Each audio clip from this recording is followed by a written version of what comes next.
अस्सलाम वालेकुम नाज़रीन, मैं हूं जुनैद जमशेद। एक बार फिर आपकी खिदमत में हाजिर। तो एक बार फिर ज़िया मुजाहिद हमारे साथ मौजूद हैं। पिछली दो वीडियोस में इन्होंने फाइकस का और अडीनियम का बॉन्साई किस तरीके से बनाया जाता है बताया था। तो आइए ज़िया मुजाहिद से मिलते हैं। अस्सलाम वालेकुम ज़िया। वालेकुम अस्सलाम जुनैद, बहुत शुक्रिया आपने एक बार फिर जो है मेरे घर पे आके मुझे मेरी इज़्ज़त अफजाई की।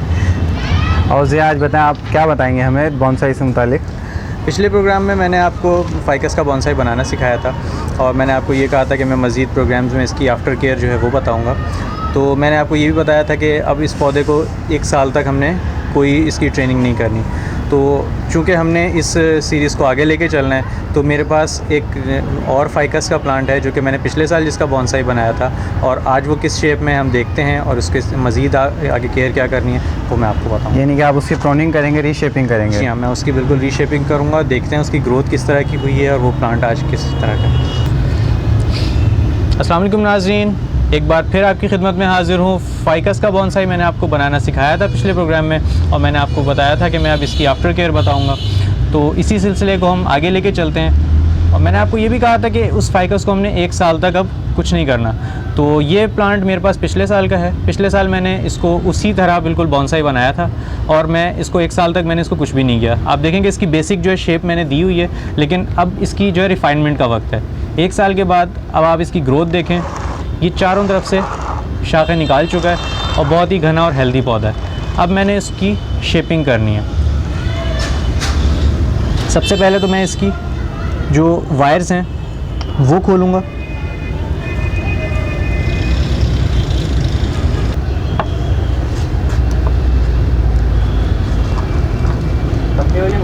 दोनों दे दो।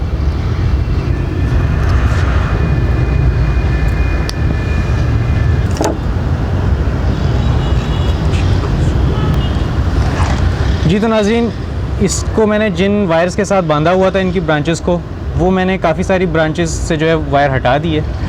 अब ये मरहला है जिसके अंदर हमने इसकी डिफोलिएशन करनी है। डिफोलिएशन वो प्रोसेस होता है जिसमें हम पौधे को उसके पत्तों से अलग करते हैं। तो उसके लिए हमने क्या करना होता है कि एक एक पत्ते को लेके उसको हमने तोड़ना है।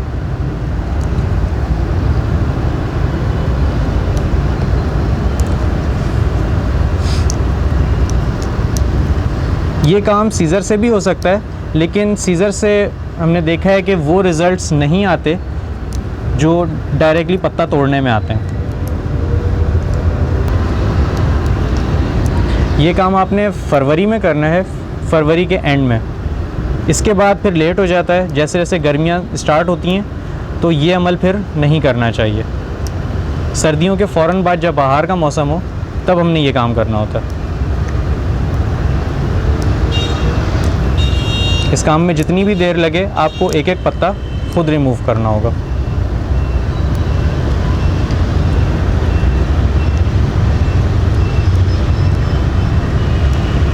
कोशिश ये करें कि ग्रोइंग एंड्स जो हैं वो ना टूटें, सिर्फ पत्ते टूटें।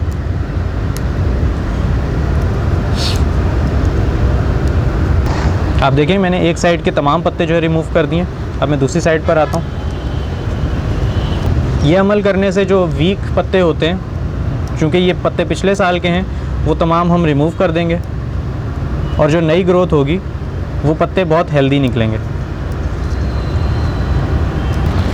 डिफोलिएशन के अमल से बॉन्साई के पत्ते छोटे साइज़ के निकलते हैं। जो हम देखते हैं कि नेचुरल दरख्त के अंदर पत्ते का साइज़ बड़ा होता है, जबकि उसी नस्ल का अगर बॉन्साई हो तो उसमें पत्ते का साइज़ छोटा हो जाता है। तो वो इसी अमल से होता है। हर नेक्स्ट ग्रोथ जो है वो पहले से छोटी आती है।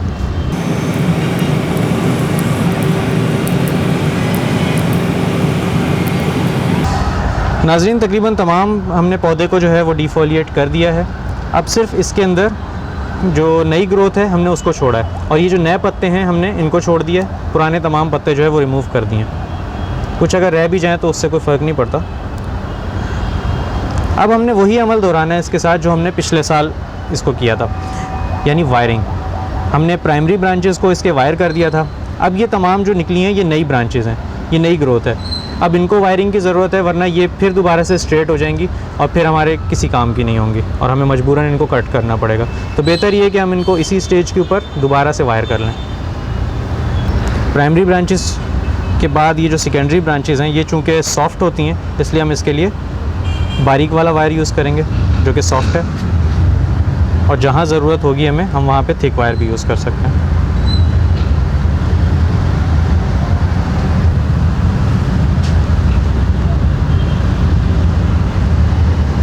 वायरिंग का आपने वही पैटर्न रखना है कि 45 डिग्री का एंगल, और फिर उसके बाद उस ब्रांच के गिर्द ना तो बहुत ज़्यादा सख्ती से और ना बहुत नरमी से वायर को लपेटना है।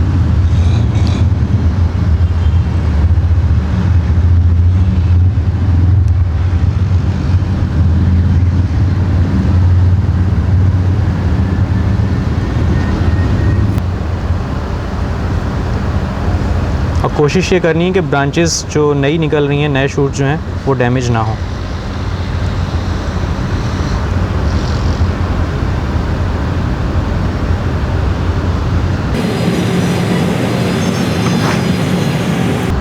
जिस तरह हमारी कोशिश ये होती है कि शाखें एक दूसरे को ओवरलैप ना करें, इसी तरह हमने वायर को भी ओवरलैप होने से बचाना है।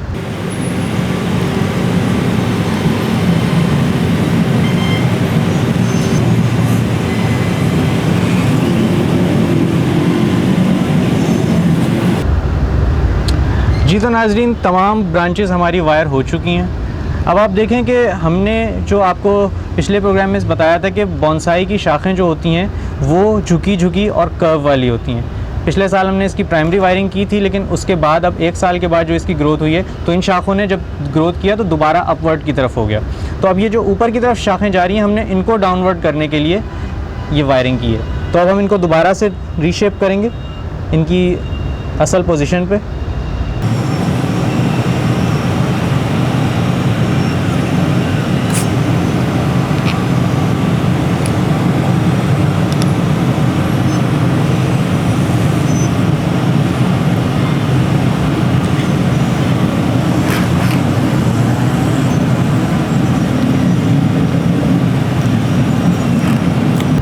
अब हमने तमाम ब्रांचेस को नीचे की तरफ कर दिया है, जिससे ये झुकी मालूम हो रही हैं।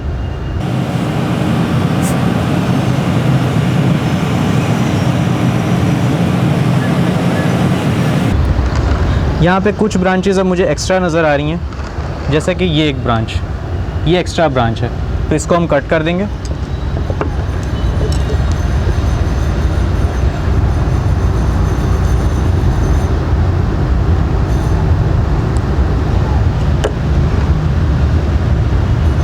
इसी तरह ये एक ब्रांच जो है वो वायर होने से रह गई है, तो हमने इसको भी जो है वायर कर देना है।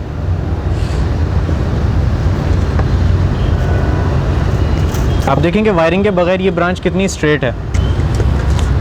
जी नाजरीन, तमाम तर ब्रांचेस वायरिंग करने के बाद ये एक ब्रांच जो आखिरी रह गई थी, इसको भी मैंने वायर कर दिया है, और अब मैं इसको भी बेंड कर दूंगा।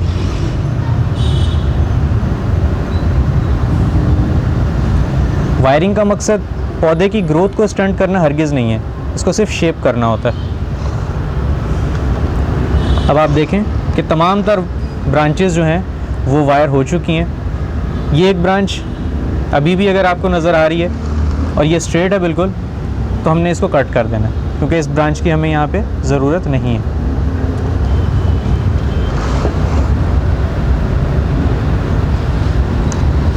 और जैसा कि मैंने आपको पहले बताया था कि जो ब्रांच भी स्ट्रेट अप जा रही हो, हमने उसको भी कट कर देना है, और जो स्ट्रेट डाउन जाएगी उसको भी कट कर देना है।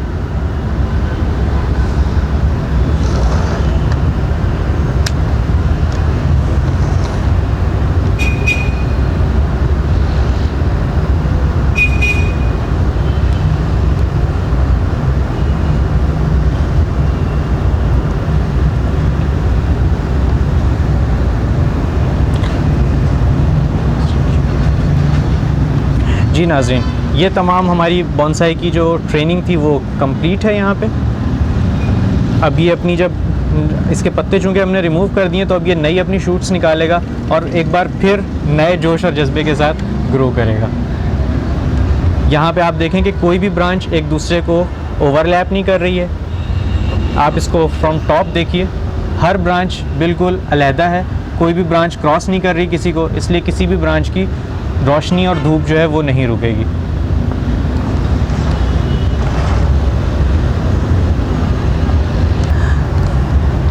अच्छा, इस प्लांट को अब आपने मज़ीद जो है वो लाइट शेड में रखना है जब तक कि इसकी नई आइज़ जो है वो निकलनी शुरू ना हो जाए, और जैसे ही इसकी ग्रोथ शुरू हो इसको फिर फुल सन में रख देंगे और फिर उसके बाद ये अपनी शूट्स निकालेगा। इस वक्त इसको फर्टिलाइज़र बिल्कुल भी नहीं देना इस स्टेज के ऊपर। जब इसकी शूट्स निकलनी शुरू होंगी तब हमने इसके अंदर लिक्विड या डाइल्यूटेड जो फर्टिलाइज़र होगा वो देना है। नॉर्मली हम लोग यहाँ पे NPK यूज़ करते हैं। NPK और DAP आप इसमें चंद दाने जो हैं वो डाल सकते हैं, और फिर उसके बाद आप फर्टिलाइजिंग इसकी शुरू करेंगे रेगुलर बेसिस के ऊपर।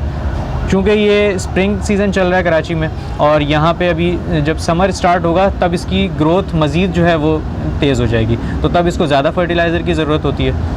उस दौरान आप इसको लिक्विड फर्टिलाइज़र भी देंगे, प्लस आप इसको सॉलिड फर्टिलाइज़र भी देंगे, यानी NPK के जो दाने हैं वो आपने इसकी जड़ों में देने हैं, और इसका जो स्प्रे है वो लिक्विड फर्टिलाइज़र का स्प्रे जो है वो आपने करना है। वाटरिंग के लिए इस वक्त आपने इसको शाम के सीज़न में पानी देना है। दिन में इसको सारा दिन पानी की ज़रूरत नहीं है। शाम के टाइम आप पानी दें और फिर नेक्स्ट शाम में देखें कि इसमें क्या ये मिट्टी इसकी सूख गई है। चूँकि इसके इस वक्त पत्ते नहीं हैं और इसके अंदर ट्रांसपायरेशन का अमल रुक गया है कुछ अरसे के लिए, तो फिर आपने इसको पानी उस वक्त देना है जब इसकी मिट्टी कम्प्लीटली ड्राई हो जाए। फिर उसके बाद आपने इसको जो है पानी देना है, और इतना देना है कि इसके जो ड्रेनेज होल्स जिनको हमने कवर किया था, इन होल्स से पानी निकलना शुरू हो जाए। फाइकस एक ऐसा पौधा है जो कि ह्यूमिडिटी जो है, यानी मौसम में नमी का तनासुब जो है वो ज़्यादा पसंद करता है। तो अगर आप इसको बिल्कुल सूखे मौसम में रखेंगे, सूखे एनवायरनमेंट में रखेंगे, तो हो सकता है कि इसकी ग्रोथ इतनी अच्छी ना हो। लेकिन अगर आप इसको हरी भरी जगह में, यानी पौधों के दरमियान में रखें जहाँ पे हरियाली ज़्यादा हो और ह्यूमिडिटी ज़्यादा हो, तो ये वहाँ पे बहुत अच्छा ग्रो करता है। फाइकस की कुछ स्पीशीज़ इंडोर कहलाती हैं, लेकिन वो असल में इंडोर नहीं होती, उनको सिर्फ रोशनी कुछ कम ज़रूरत होती है। फाइकस की मुख्तलिफ़ अक़साम की ट्रेनिंग मुख्तलिफ होती है, लेकिन मोस्टली फ़ाइकस को हम डिफोलिएट साल में एक मरतबा करते हैं। इसके साथ ये अमल हो चुका है। उम्मीद है नाज़रीन आपको आज की वीडियो पसंद आई होगी। आज हमने प्रूनिंग और वायरिंग जो है सीखी है, और आपकी मज़ीद जो भी क्वेरीज़ हों वो आप हमसे रब्ता कर सकते हैं। इंशाल्लाह आपके तमाम सवालात के जवाबात जो है वो दिए जाएंगे, और आप जो हैं बोनसाई में बहुत जल्द एक्सपर्ट हो जाएंगे। तो नाज़रीन, जैसा कि आप लोगों ने देखा, ज़िया मुजाहिद ने कितने ज़बरदस्त तरीके से ये बोनसाई तैयार किया है और माशाल्लाह बहुत अच्छा लग रहा है। और आपके अगर कोई भी क्यूरीज़ हैं या आपको कोई भी सवाल हैं, आप ज़िया मुजाहिद से कर सकते हैं। आपको हम इसी तरीके की वीडियोस और शेयर करते रहेंगे। ज़िया मुजाहिद की हम खदमात हाजिर करते रहेंगे।